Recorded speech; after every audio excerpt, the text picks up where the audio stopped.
Assalamualaikum warahmatullahi wabarakatuh. Perkenalkan, nama saya Muhammad Rifki Ramadhani. Saya dari Prodi PAI.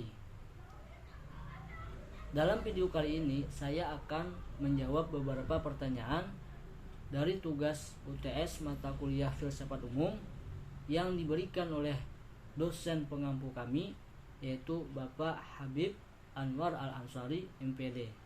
Berikut pertanyaan dan jawabannya. Untuk pertanyaan pertama, berfilsafat termasuk dalam berpikir. Namun, tidak semua orang yang berpikir itu termasuk berfilsafat, dan bisa dipastikan bahwasannya semua orang yang berfilsafat itu pasti berpikir. Nah, maka saya akan jelaskan pertanyaan tersebut. Ya, benar. Kita ketahui bahwasanya filsafat secara sederhana dapat diartikan pola berpikir atau cara berpikir, tapi maksud berpikir di sini ialah berpikir yang lebih mendalam, lebih luas, lebih kritis dan logis, menurut tata tertib dengan bebas dan sedalam-dalamnya untuk mencari kejelasan sebab sesuatu.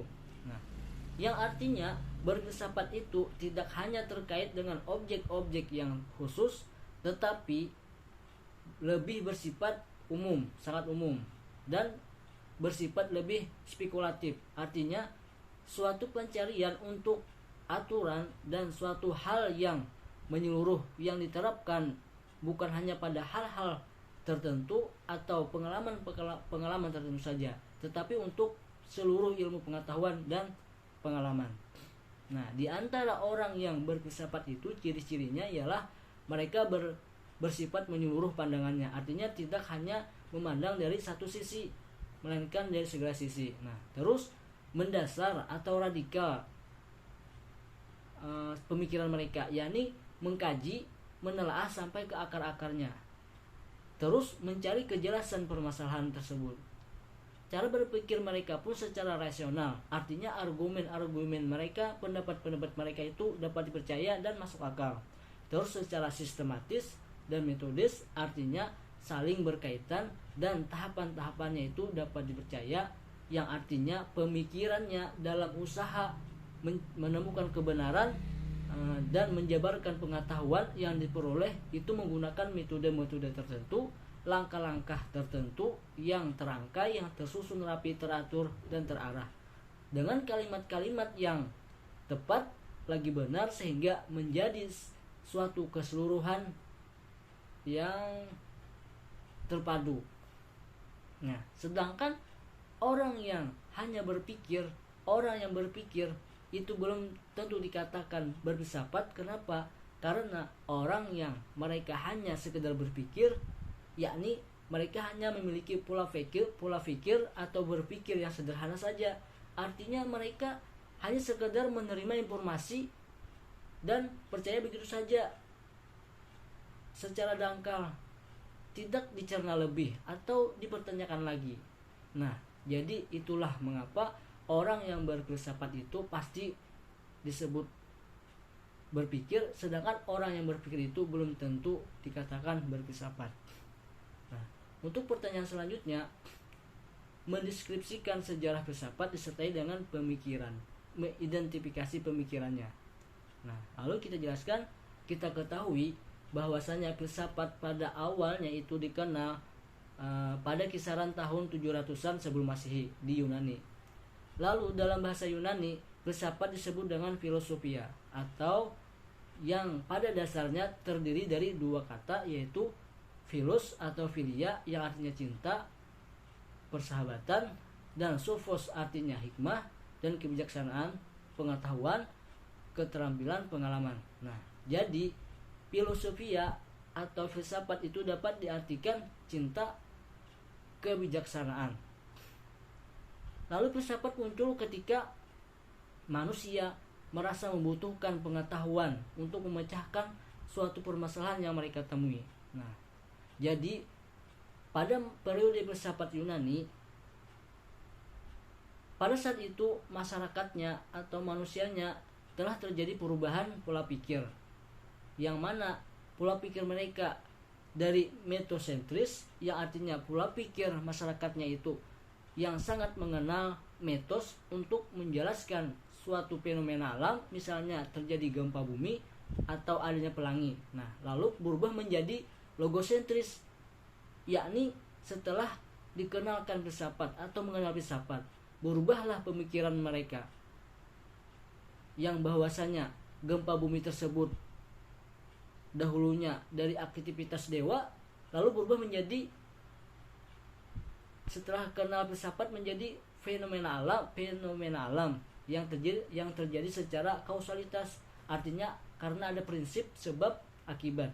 Nah, maka seiringnya waktu ke waktu hingga sekarang, maka nampaklah pemikiran filsafat, yakni pemikiran yang lebih kritis, lebih mendalam, yang bersifat menyeluruh, lagi mendasar atau radikal, yang artinya mencari sampai ke akar-akarnya dalam mencari kejelasan, terus berpikirnya secara rasional, yakni pemikirannya itu dapat diterima atau argumen-argumennya itu dapat diterima secara akal sehat, masuk akal, dan secara sistematis dan metodis, yakni pemikirannya dalam usaha menemukan kebenaran dan menjabarkan pengetahuan yang diperoleh itu menggunakan metode-metode tertentu, langkah-langkah tertentu juga yang terangkai, yang tersusun rapi, yang terarah dengan kalimat-kalimat yang benar dan tepat, sehingga menjadi suatu keseluruhan yang benar, yang terpadu. Nah, untuk pertanyaan selanjutnya, mengapa pendidikan itu membutuhkan filsafat? Ruang lingkup pendidikan mana saja yang menjadi pembahasan filsafat? Baik, saya akan menjelaskan. Cara kerja dan hasil berfilsafat itu dapat dipergunakan untuk memecahkan masalah hidup dan juga bisa untuk kehidupan manusia, yang mana pendidikan itu merupakan salah satu aspek dari kehidupan tersebut. Karena hanya manusialah yang dapat melaksanakan pendidikan. Oleh karena itu, pendidikan membutuhkan filsafat. Mengapa pendidikan membutuhkan filsafat? Karena masalah-masalah pendidikan itu tidak hanya menyangkut pelaksanaan pendidikan yang hanya terbatas pada pengalaman, tetapi dalam pendidikan itu akan muncul masalah-masalah yang lebih luas, yang lebih dalam, serta lebih kompleks, yang tidak terbatas oleh pengalaman maupun fakta-fakta pendidikan yang faktual. Tidak memungkinkan dapat dijangkau oleh sains pendidikan. Nah, lalu itulah hubungan filsafat dengan pendidikan itu dapat kita ketahui bahwasanya filsafat itu akan menelaah suatu realitas, akan mengkaji suatu permasalahan yang benar dengan lebih luas, yang sesuai dengan cara berpikirnya filsafat tadi, yaitu dengan secara radikal, sistematis, dan universal atau menyeluruh tadi. Maka yang masuk dalam ruang lingkup pendidikan filsafat itu diantaranya ialah merumuskan secara tegas sifat hakikat pendidikan, terus merumuskan sifat hakikat manusia sebagai subjek dan objek pendidikan, terus merumuskan secara tegas juga hubungan antara filsafat pendidikan dan politik pendidikan, terus merumuskan hubungan antara filsafat pendidikan dan teori pendidikan, dan juga merumuskan hubungan antara filsafat negara atau ideologi dengan filsafat pendidikan dan politik pendidikan atau sistem pendidikan, serta merumuskan sistem nilai norma atau isi moral pendidikan, yang mana itu merupakan tujuan dari pendidikan. Nah, maka dapat kita simpulkan yang masuk dalam ruang lingkup filsafat pendidikan itu ialah semua aspek yang berhubungan dengan upaya manusia untuk mengerti atau memahami hakikat pendidikan itu sendiri, yang berhubungan dengan bagaimana melaksanakan pendidikan yang baik dan bagaimana tujuan pendidikan itu dapat dicapai seperti apa yang dicita-citakan. Nah, itulah mengapa hubungan filsafat dan pendidikan itu dapat kita ketahui bahwa filsafat akan menelaah suatu realitas pendidikan dengan lebih luas tadi, dengan cara berpikirnya filsafat tadi. Dan untuk pertanyaan selanjutnya, bagaimana pendidikan filsafat bagi guru PAI. Nah, baik, saya akan menjelaskan mengapa mempelajari filsafat pendidikan itu sangat penting bagi guru, apalagi bagi guru PAI, pendidikan agama Islam. Nah, karena bagi guru filsafat pendidikan itu sangatlah perlu, sangat diperlukan atau penting, karena dalam filsafat pendidikan akan mempengaruhi bagaimana cara mengajar, cara mendidik siswanya melalui filsafat pendidikan yang dianutnya itu. Nah, lalu seorang guru seharusnya dia memiliki filsafat hidup dan filsafat pendidikan yang jelas, yang merupakan bagian dari kepribadiannya itu si guru. Nah, oleh karena itu bagi seorang mahasiswa calon guru seperti kita, saya mempelajari ilmu filsafat dan ilmu filsafat pendidikan itu sangatlah diperlukan, penting.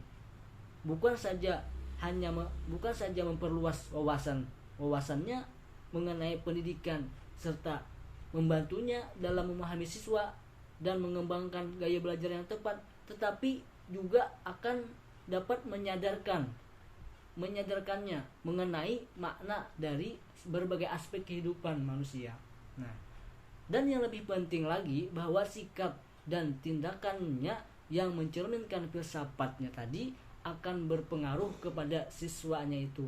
Misal, jika guru tersebut mengajar atau mendidik siswanya dengan cara yang salah, maka akan berdampaklah buruk bagi perkembangan siswanya itu.